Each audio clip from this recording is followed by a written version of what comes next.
and wheat prices in the international market rise again?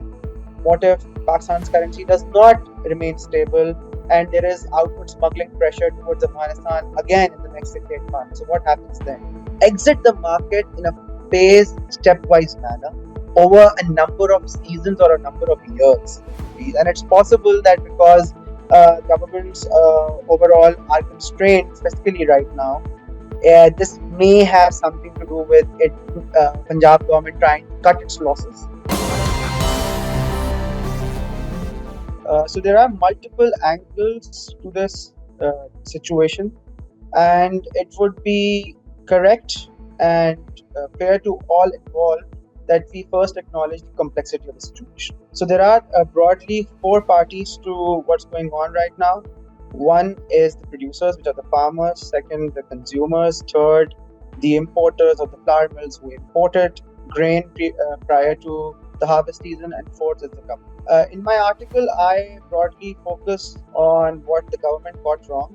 But in terms of the economic impact, I think the producers and consumers will face completely opposite outcomes of it. The producers, in case the farmers who were previously probably a lot of them were earning abnormal profits because of a very high support price, a very active government procurement program, and see a high commodity prices across the world also, which pushed demand pressure on Pakistan's wheat for smuggling and export as well in previous years, leading up to general elections as well, that allowed them and a lot of them to earn good profits in previous years. In the current season, the situation is completely opposite. Prices have not only collapsed in the international market of the last 12 months, they have also collapsed in the local market. Global market has its own exogenous forces acting upon it, whereas in the Pakistani context, what's happened is that A, the crop is good, B, the flour mills had imported excess amounts of wheat leading up to the harvest season, and three, the public sector was not able to completely offload the carryover stocks from the previous year, which is why they are not very active in procurement right now. This, in turn, all of these factors have caused a confluence of events which has shaped a decline in wheat prices, which in the past 5 or 6 years have only seen upward movement. In fact, over the past 5 years, wheat prices in Pakistan have increased by 3 times, and this is the highest increase any commodity has witnessed across both food, non-food, even more than energy prices or gas prices, for example. So yes, when wheat prices decline because it's an inferior good, everybody consumes bread.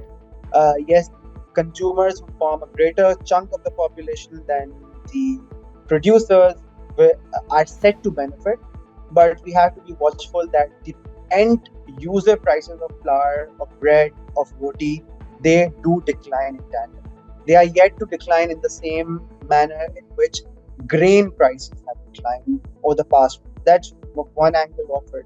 The other angle of it is slightly complex, which is producers. It is not just enough to say that because producers had made abnormal profits or good profits in the previous seasons, it's okay for them to bear some losses right now. The producer angle of this story is very closely intertwined to what the government does. The government for the past 75 years or even more has been a key component or key driver of the wheat market because it procures up to 20 to 25% of the total wheat produced in the country. Now, a lot of people would argue, but the government does not procure the rest of the 75% of the wheat, the majority of the grain.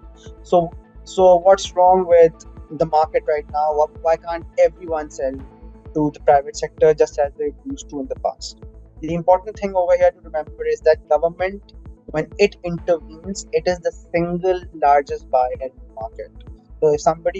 So if government procures, say 5 governments put together, federal and 4 provinces put together, procure 6 million metric tons or 5 million metric tons, the second closest buyer probably does not even procure 100,000 tons. So that's the quantum of difference that exists between the single largest buyer and everybody else, which basically means that whatever price the government procures at, it sets a reference rate for all other transactions that take place in the secondary market between private sector buyers and sellers. farmers. So what government does is sets a reference price in absence of, in absence of a futures exchange, in exchange of a forward market, in exchange of a commodity exchange or a well-functioning commodities market. It does not exist in developing countries like Pakistan. It does not also exist in India, for example.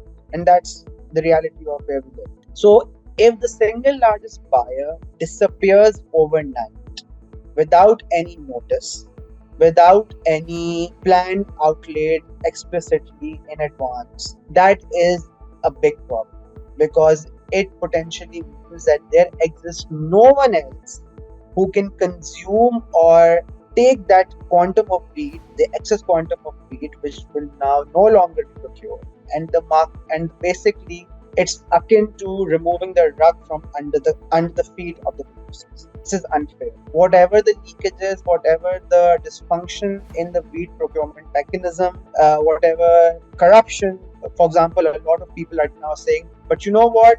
The government used to procure from the big zamindar, the big landlords. The small farmers never really used to benefit from government procurement. So you know what? We are better off with deregulating the market. The thing is, we are not really deregulating the market because you don't deregulate the market without notice. You have to remember that until Eid ul-Fitr, which is around 10th to 15th April, farmers were still hoping that the government would actually raise the price. That when they eventually enter the buying, and maybe they have delayed the buying because right now there's a lot of rain in central Punjab and southern Punjab, so there's a very high degree of moisture. So they will actually re-enter the market, and when they shall enter the market, they will buy at an even higher price because maybe the rain has damaged some of them. So what has happened is that this market has collapsed over a matter of couple of weeks. Yes, you could argue that some people who were in the thick of things actually knew what was going on or could predict this, but those would be very far and few. And this is a very asymmetrical market. There are no commodity exchanges. There is no free flow of information.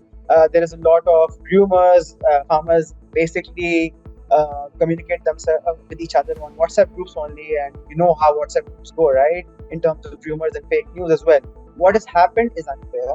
Yes, deregulation should be the long-term goal. Yes, government procurement is extremely inefficient, extremely dysfunctional. It has probably caused a lot more pain than it has solved things or helped things in recent times. But this is no way to manage it. You could say that that there is no way you can deregulate the market cold turkey. That's not how. And when you do that, anyone who has ever gone cold turkey knows how much pain it causes, and success rate of going cold turkey is also not very high, right? So you have to think about it in that sense. Lastly, there's one more important thing to add. No, this is not deregulation because it's not as if the government has lifted the ban on exports.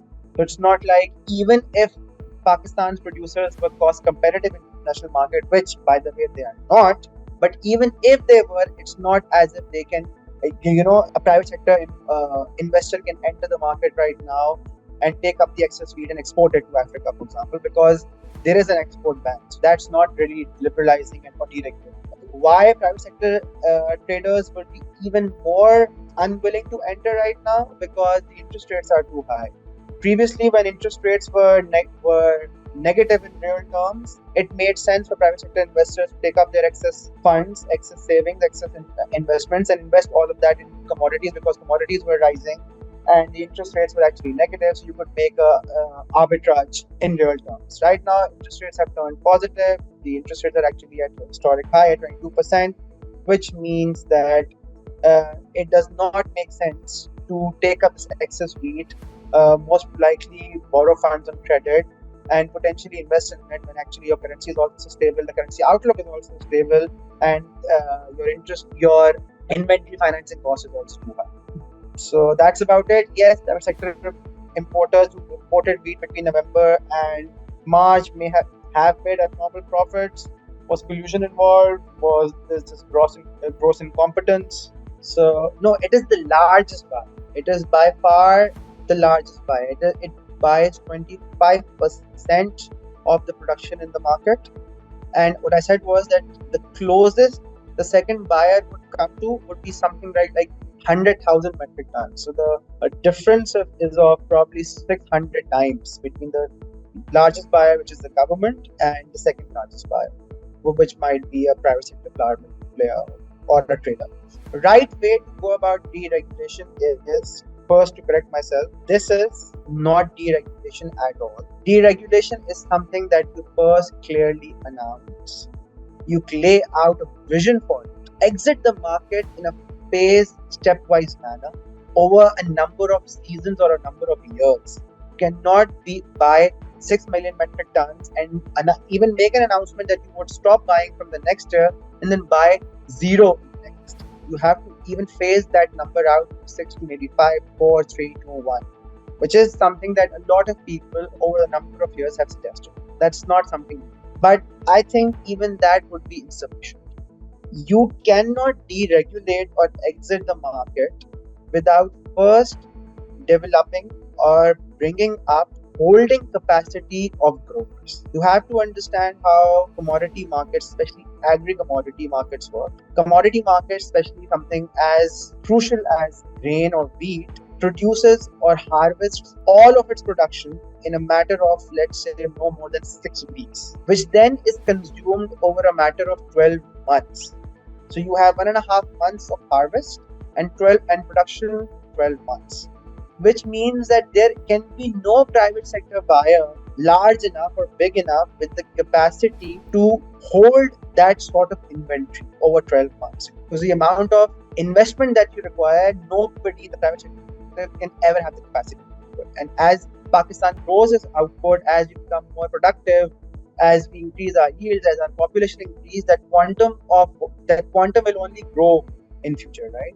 So what you need to develop is the holding capacity of the producer himself. That holding capacity can come if there were private sector storages. What this means is the grain producer, the farmer in this case, as it happens in many countries, says, you know what, I produced, let's say, 100 units of wheat. I will sell 20 units of it in the market, whatever my immediate cash needs are, immediately upon harvest. I will save, say, 20% for my own farm consumption. I will save another 10% for my next year's seed requirements. And you know that the remaining 50 units of surplus, I'm actually going to store it in a silo where its quality can be ensured, and I will pay a rent to that silo. Yes, but against that rent, I will make sure that I will monitor the prices of wheat or of the grain over the next number of months. And whenever I find that I can make a good profit, or whenever my future cash needs arise, I will offload that grain over a period of time.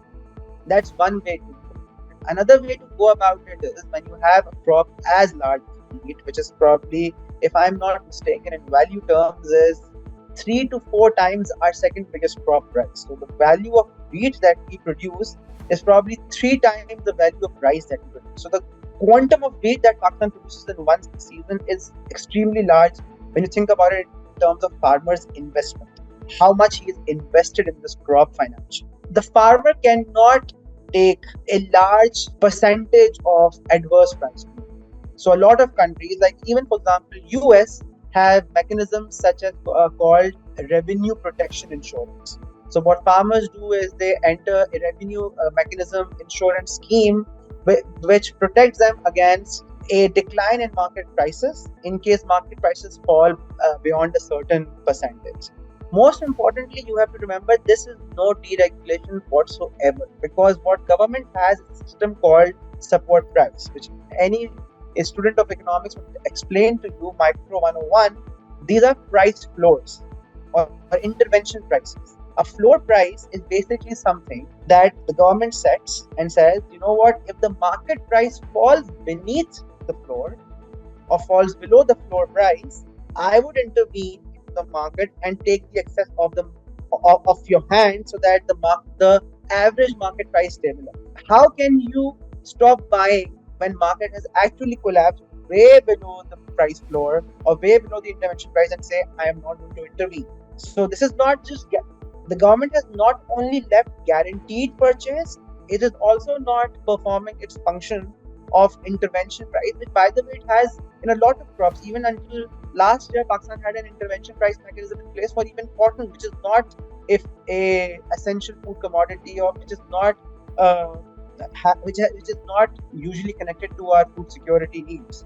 So there's a lot that has gone wrong over here. And yes, any advocate, a lot of people, including myself, have advocated liberalization and creating efficiencies in the marketplace in the past. I have been one of the biggest advocates of it. But what government is doing right now is pure incompetence. It's misgovernance, mismanagement. It has nothing to do with deregulation. My fear is they even don't understand what deregulation would be. So this is a tricky question, and one that I think is to a certain extent connected to guessing what the ulterior motives are right now. I am not one to readily point to conspiracy theories, but look, there's one possibility, and one that the Punjab food minister hinted to in his conversation with Shahid Khanzada on Geo last week, is that in the past, when government used to procure, even when it had excess inventories, A, price was used to be much lower 5-7 years ago, and B, the interest rates were also really low. They were like back to 6 to 7%. Right now, if the government goes into the market, it will be borrowing at 23-24%. So yes, there is certain degree of suspicion, even in my mind, that maybe the reason why they are not doing this is because at current floor price, or at current support price, the government would have paid 100 billion rupees, the Punjab government, I am being specific, would have paid 100 billion rupees just in markup costs. Forget the incidentals, forget the storage costs, forget the inventory carrying costs, everything else. Just 100 billion rupees. And it's possible that because governments overall are constrained fiscally right now, this may have something to do with it. Punjab government trying to cut its losses, and some smart guy saying to them, you know what, you can benefit more if you were to, you can benefit politically more if you were to just announce a direct cash transfer under the Kisan card, and you will gain more popularity because small farmers will benefit, or your outreach will be a lot more. Whereas, you know what, this procurement mechanism is outdated, and it has always been blamed for leakages and never really benefiting the consumer. This is actually a possibility that a conversation like this may have taken place in some drawing room in Lahore over the last month. B, there's another possibility is that yes, Punjab government is desperate for a political win, and by letting prices collapse in this manner, this is their way of benefiting consumers, because you know what, if you can somehow manage to bring prices of roti at tandoor down from 25 and 20, or to 15, or even 20, or 16 or 18, whatever, by 5 rupees or 10 rupees per roti, or the price of bread for that matter substantially down, I think there could not be a bigger win for Maryam Nawaz and Punjab government than that. Even if that means it comes at the cost of alienating some farmers, which a lot of people argue are not the core constituency of PMLN anyway. PMLN has been popular in central Punjab among more urban and semi-urban working class traders. It's been the party of traders and urban working class workers rather than rural farmers. That's historically more of it have been a vote bank of People's Party or Independence or the Sardars from southern Punjab. So that could be one bet. Another political bet could have been, you know what, we can always come around and benefit farmers in the form of providing some other subsidy on tube wells or on seeds for the next season, or maybe we'll just get them a better price next year. That could be another of the possibilities. If something like that is going on, I don't think Punjab government will back down now. You also have to take into account that much of the harvest has already taken place, and much of the grain has also been sold off. Like, this problem was not faced in Sindh at all, or at least not to a large degree, because most farmers in Sindh had already sold off their grain prior to the market collapse before Eid al-Fitr, right? So that's one factor to remember. This is a very Punjab-centric problem. Two, Uh, you have to remember that a lot of farmers have already taken losses. They've already either sold off their wheat to the trader or the RT or the flour mill on credit, even just to ensure that they could have their cash needs be taken care of, and B, they don't have the storage capacity, so they don't know what to do with all this food that is coming. So now, if you start procuring, or now if you announce a new support price, it will benefit a smaller subsection of farmers, and the RTs who have actually invested would benefit more because they are the ones holding grain right now. So how is it fair to the small farmers or even progressive large farmers who have already sold off their wheat, especially in the southern parts of the Punjab where harvest takes? Because you have to remember, harvest goes from south of the country to north of the country. It starts in coastal belt of Sindh in early March. It ends in most northern part of the country by middle of May and end of May. So southern Punjab and northern Sindh, where most of the wheat is produced, probably up to 60% of wheat is produced in uh, probably a 300-kilometer radius around the India. So they have already sold off either into the open market, to flour mills, to RTs, to middlemen. They will not benefit anymore. The middlemen will benefit. So is that really a good idea now? Uh, I am not sure, to be honest. What they should do, it might sound counterintuitive, and maybe I'm also not sure of what I'm saying next, is that they should double down. Now that they have crossed the Rubicon, so to speak, they should, yes, politically it will be more feasible for them to let the prices of grain crash to a point where consumers can massively benefit from a declining prices of roti and bread. And yes, at a later stage, announce some sort of cash transfer input subsidy that ensures that farmers are not up in arms. But has this been watched? Yes, it has already been watched. This is no way to deal with the market. And yes, when you exit like that overnight without a notice, there is always the risk that farmers will feel very alienated in the coming year. Wheat is a complex crop. It is very possible that the output or cultivated area next year will be lower, or farmers will not be interested. So you will have to find different ways and novel means to incentivize them to grow wheat next year. What if there is some other global supply chain uh, black swan event in the next coming 6 months, and wheat prices in the international market rise again? What if Pakistan's currency does not remain stable and there is outward smuggling pressure towards Afghanistan again in the next 6 8 months? So what happens then? So governments are not supposed to take risks like this. Governments are not a speculative player in the market. A speculative player investor can take bets like this on currency, on grain prices, on which way the market will go, whether there will be a good produce next year or not. Governments are supposed to be risk averse because they are supposed to balance uh, the trade-off between what benefits traders, what benefits producers, what benefits consumers, and come up with a compromise policy. That's what public policy is. And I think this was a bad way of doing maybe a right thing, which should have been done over the course of a number of years.